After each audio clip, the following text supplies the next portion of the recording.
ગણેશાય નમઃ મારી યુટ્યુબ ચેનલમાં આપનું સ્વાગત છે। આજે આપણે ગુંદા કેરીનું અથાણું બનાવશું જે આખું વરસ બનાવી અને રાખી શકાય એવી રીતે। 1 કિલો જેટલા ગુંદા લીધા છે અને અડધો કિલો જેટલી કેરી લીધી છે। હવે આ ગુંદાને આપણે છે ને બે ફાડા કરી અને તોડી લેવાના છે જે આ રીતે। મેં અહીંયા ધોકો લીધો છે, આ ધોકાની મદદથી, અને તમે ચાકાની મદદથી પણ તોડી શકો છો।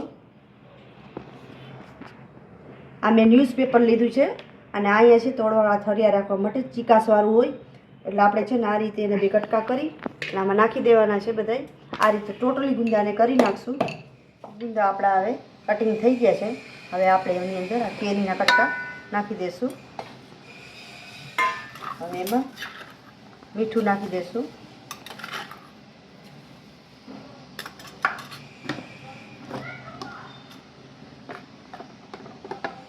ને હળદર આ રીતે નાખી દઈશું। હવે એને આમ હલાવતું રહેવાનું।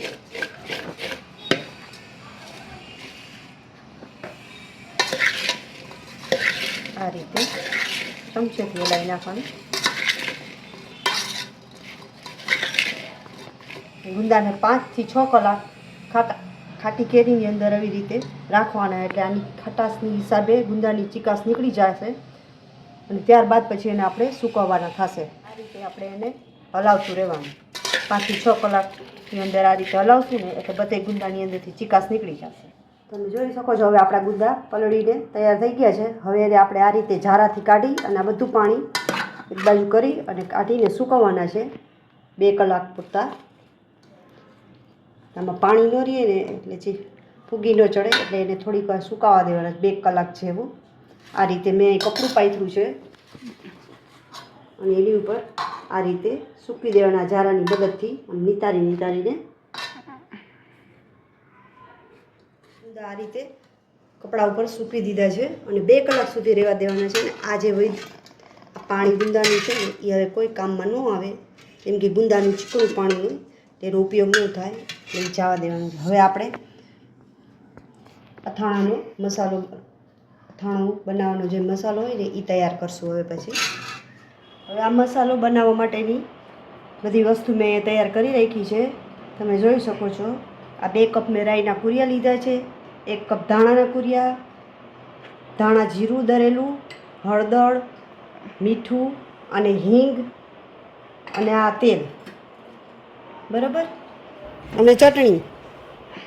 હવે આપણે આ બધા મસાલા છે ને એની આપણે લેયર બનાવવાની છે।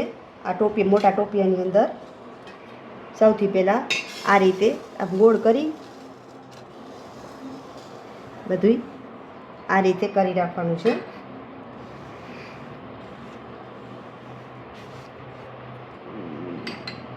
વચ્ચે છે આ રીતે હિંગ નાખવાની છે।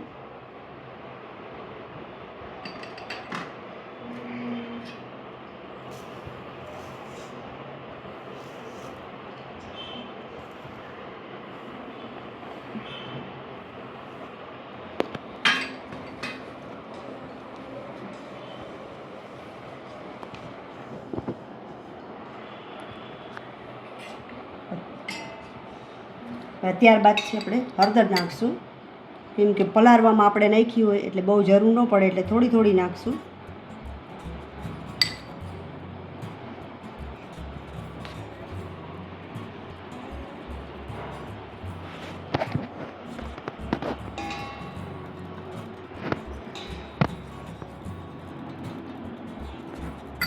બરાબર,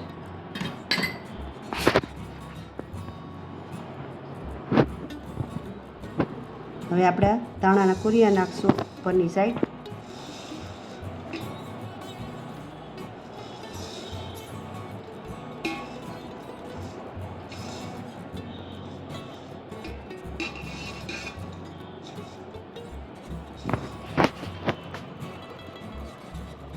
હવે આપણે આ નમક નાખી દઈશું। પલાળવામાં હોય નમક એટલે એ પ્રમાણે નાખવાનું, બહુ ઝાઝું નહીં, એટલે વધારે ખારું થઈ જાય। હવે આપણે આ તેલને ગરમ કરશું। જે મેં માંડવીનું તેલ લીધું છે એને ગરમ કરશું। તમે જોઈ શકો છો આપણે તેલ ગરમ કરી લીધું છે।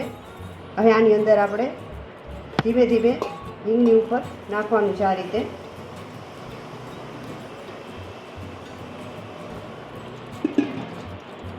અને પછી એને બંધ કરી દેવાનું છે. અને જે વચ્યું છે એ તેલ હજી આમાં નાખતું જવાનું છે ધીમે ધીમે આ રીતે. શરૂઆતમાં આપણે જાજુ તેલ આમાં ન જતું હતું મસાલો વઘારવામાં. આ રીતે ધીમે ધીમે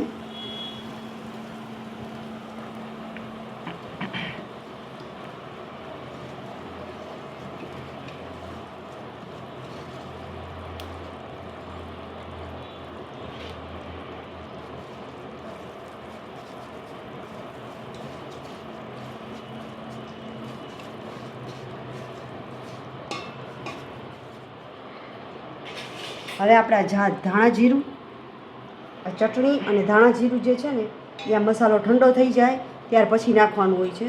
અત્યારે નથી નાખવાનું હતું. હવે આને ઢાંકીને રાખી દેવાનું. એકદમ ઠંડુ થાય પછી બધું ઉમેરવાનું છે. તમે જોઈ શકો છો આપણા ગુંદા બધા હવે સુકાઈ ગયા છે. એકદમ પાણી કોરું થઈ ગયું છે. હવે એને આપણે બધા લઈ લઈશું.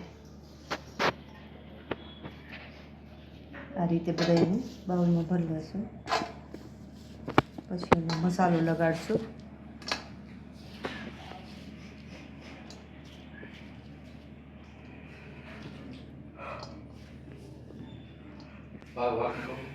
જો આમાં પાણી હવે આપણે બધું નાખી દીધું છે.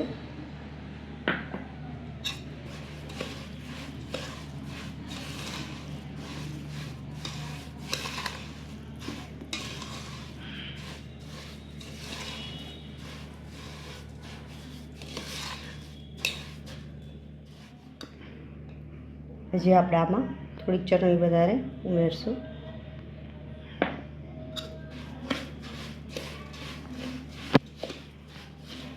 હવે થોડુંક ધાણા જીરું નાખી દઈશું કેમ કે ધાણાના કુરિયા છે એટલે આમાં ધાણા જીરું જાજુ ન જોઈએ.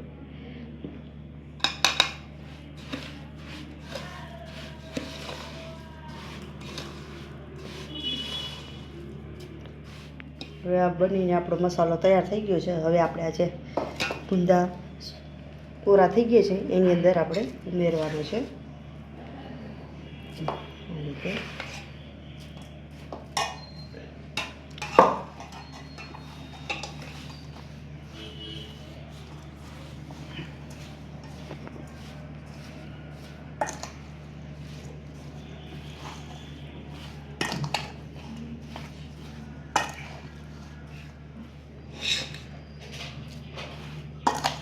આ રીતે હલાવતું જવાનું છે.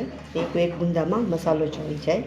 અને આમાં તેલ વધારે ઉમેરવાનું છે પણ એક દિવસ રહીને ઉમેરવાનું છે એટલે મસાલો એકદમ પલળી જાય અંદર.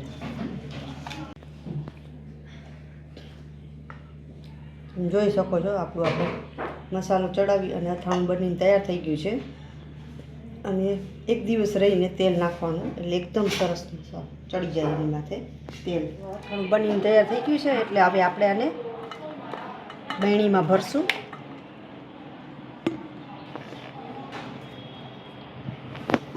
આ રીતે બધું ભરી દેવાનું. તેલ ઉપરથી નાખવાનું છે.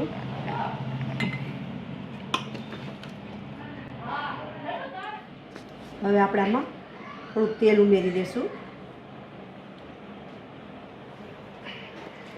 ડૂબા રાખવા પડે ગુંદાને એટલે એ બગડે નહીં. આ રીતે રોજ થોડુંક થોડુંક નાખવાનું. એક આરે બધું નથી નાખવાનું.